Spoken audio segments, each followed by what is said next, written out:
Pengakuan mengejutkan pelatih Yordania jelang lawan Indonesia di laga pamungkas Grup A Piala Asia U23 2024. Ramadan Sananta diminta pulang ke Persis Solo.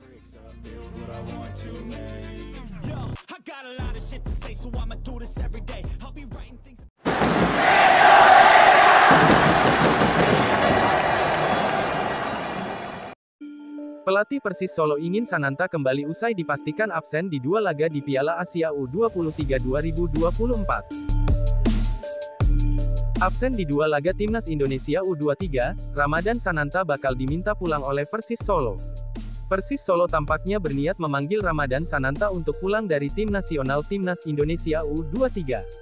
Sebab Sananta baru saja terkena kartu merah saat membela Garuda Muda, sehingga ia pun harus absen di dua laga Piala Asia U23 2024. Melihat Sananta yang bakal absen cukup lama bersama Timnas Indonesia U23 di Piala Asia U23 2024, pelatih Persis Solo, Milomir Seslija, kepikiran untuk membawa pulang striker andalannya itu andai kondisinya memungkinkan.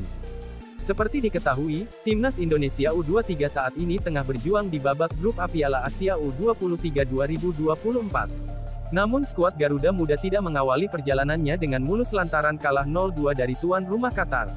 Pada laga tersebut, Sananta yang dimainkan di babak kedua harus diganjar kartu merah pada menit 90+6. Praktis, Sananta pun dipastikan absen dalam dua pertandingan sisa Timnas Indonesia U23 yakni melawan Australia U23 dan Yordania U23. Itu artinya, ex-bomber PSM Makassar itu baru bisa kembali bermain andaikan skuad Garuda Muda lolos ke babak perempat final. Situasi inilah yang membuat Milomir terbesit dalam pikirannya untuk memanggil kembali Sananta ke Persis Solo. Namun, dia akan mendiskusikan hal itu lebih dulu dengan manajemen apakah sekiranya ada kemungkinan membawa Sananta pulang lebih awal atau tidak. Terkait apakah Sananta punya peluang untuk dipanggil lagi ya bagi saya kalau dia absen dalam waktu yang cukup lama, mungkin saya akan bertemu dengan manajemen untuk mengkondisikan apakah ada peluang untuk kembali ke Persis Solo, kata Milo. Karena beberapa kali kita melepas pemain yang kemudian kembali dalam keadaan cedera. Jadi menurut saya lebih baik tetap ada di sini karena akan berkontribusi untuk tim, sambungnya. Milomir bercerita bahwa terkadang Sananta tidak dalam performa terbaiknya ketika kembali ke Persis Solo. Namun hal itu tidak terlalu dipermasalahkan karena mereka membutuhkan sosok striker berusia 21 tahun itu. Dirinya menaruh asa agar bisa membawa pulang strikernya lebih cepat dari Timnas Indonesia U23. Untuk kasus Sananta kadang ketika kembali ke klub tidak dalam kondisi terbaik kami berusaha untuk memainkannya, tapi kadang ada situasi di lapangan yang secara taktikal mungkin membuat dia harus adaptasi dan kadang orang berekspektasi dia cetak 5-6 gol, tuturnya. Tapi apabila situasi memungkinkan bisa dilepas lebih awal, saya akan berdiskusi dengan manajemen untuk kondisi Sananta selanjutnya, beber ex-pelatih Arema FC tersebut. Ketua Umum PSSI, Erick Thohir memastikan banding yang disampaikan ke AFC resmi ditolak. Sebelumnya, PSSI menyatakan protes terkait kinerja wasit yang memimpin laga melawan Qatar, Senin, tanggal 15 April tahun 2024. Wasit Nasrullah Kabirov dan wasit video asitan referi VAR, Sifakon Puudom, dianggap mengeluarkan keputusan yang merugikan bagi Indonesia. Bahkan, beberapa pelanggaran yang dilakukan pemain Qatar luput dari pandangan wasit asal Tajikistan tersebut pasca pertandingan PSSI langsung mengirim surat protes kepada AFC. Erick Thohir menjelaskan, banding yang disampaikan kepada AFC telah ditolak. Kedua pemain yakni Ivar Jenner dan Ramadan Sananta gagal lolos dari hukuman, upaya PSSI juga dipastikan gagal lewat surat balasan dari AFC. Sudah dijawab sama AFC, tetap berjalan. Jadi, protes kita ditolak, Ivar Jenner dihukum bermain sekali. Ramadan Sananta dihukum 2 kali tidak boleh bermain, itu hasilnya, kata Erick Thohir. Ivar harus absen saat melawan Australia dan Sananta mendapatkan hukuman berlipat karena mendapatkan kartu merah langsung. Sananta tidak bisa bermain dalam 2 laga yakni melawan Australia dan Yordania. Selain itu, pemain asal Persis Solo tersebut mendapatkan sanksi denda sebesar 16 juta. Kondisi ini membuat penyerang berusia 21 tahun tersebut baru akan kembali saat Indonesia lolos ke babak selanjutnya. Sebelum laga melawan Australia, Ivar Jenner sempat meminta maaf karena kartu merah yang didapatkan. Sempat cukup emosi dengan menyampaikan sindiran di media sosial, akhirnya dia memilih menerima keadaan. Kartu kuning kedua yang diterima oleh pemain FC Utrecht ini cukup unik karena sebenarnya dia dalam posisi menghindari sapuan pemain lawan tapi dianggap melanggar. Dia juga berterima kasih kepada PSSI yang berusaha menyampaikan protes terkait masalah ini.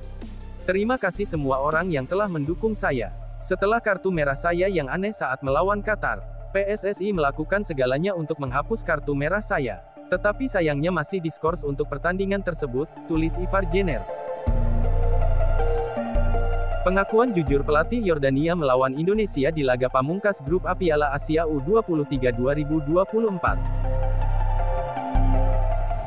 Timnas U23 Indonesia dan Yordania masih memiliki peluang untuk lolos ke perempat final Piala Asia U23.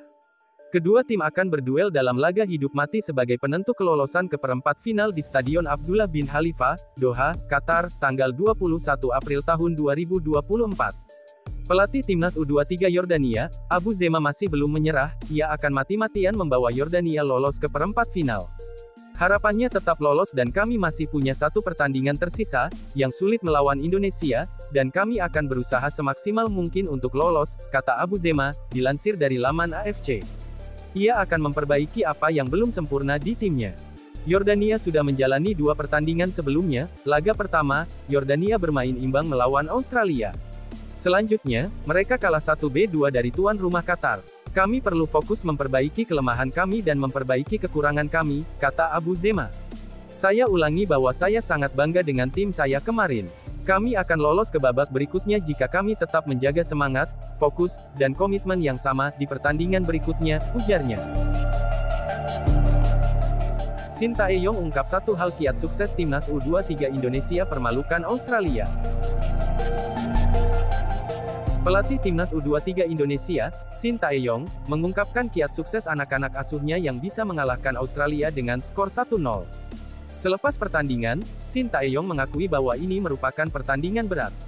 Pasalnya Australia mempunyai banyak pemain berkualitas. Benar saja secara permainan Australia jauh lebih unggul ketimbang Timnas U23 Indonesia, apalagi Australia juga sama-sama butuh kemenangan setelah pada laga perdana bermain imbang tanpa gol melawan Yordania. Australia juga mencatatkan banyak peluang yang dapat diatasi dengan baik oleh Hernando Ari. Salah satu peluangnya adalah tendangan penalti yang dilesatkan Mohamed Toure pada babak pertama dan bisa ditepis kiper Timnas U23 Indonesia itu. Jelas Australia memiliki tim yang bagus, fisik pemain yang kuat, cepat, dan mempunyai skill individual serta teknik yang bagus.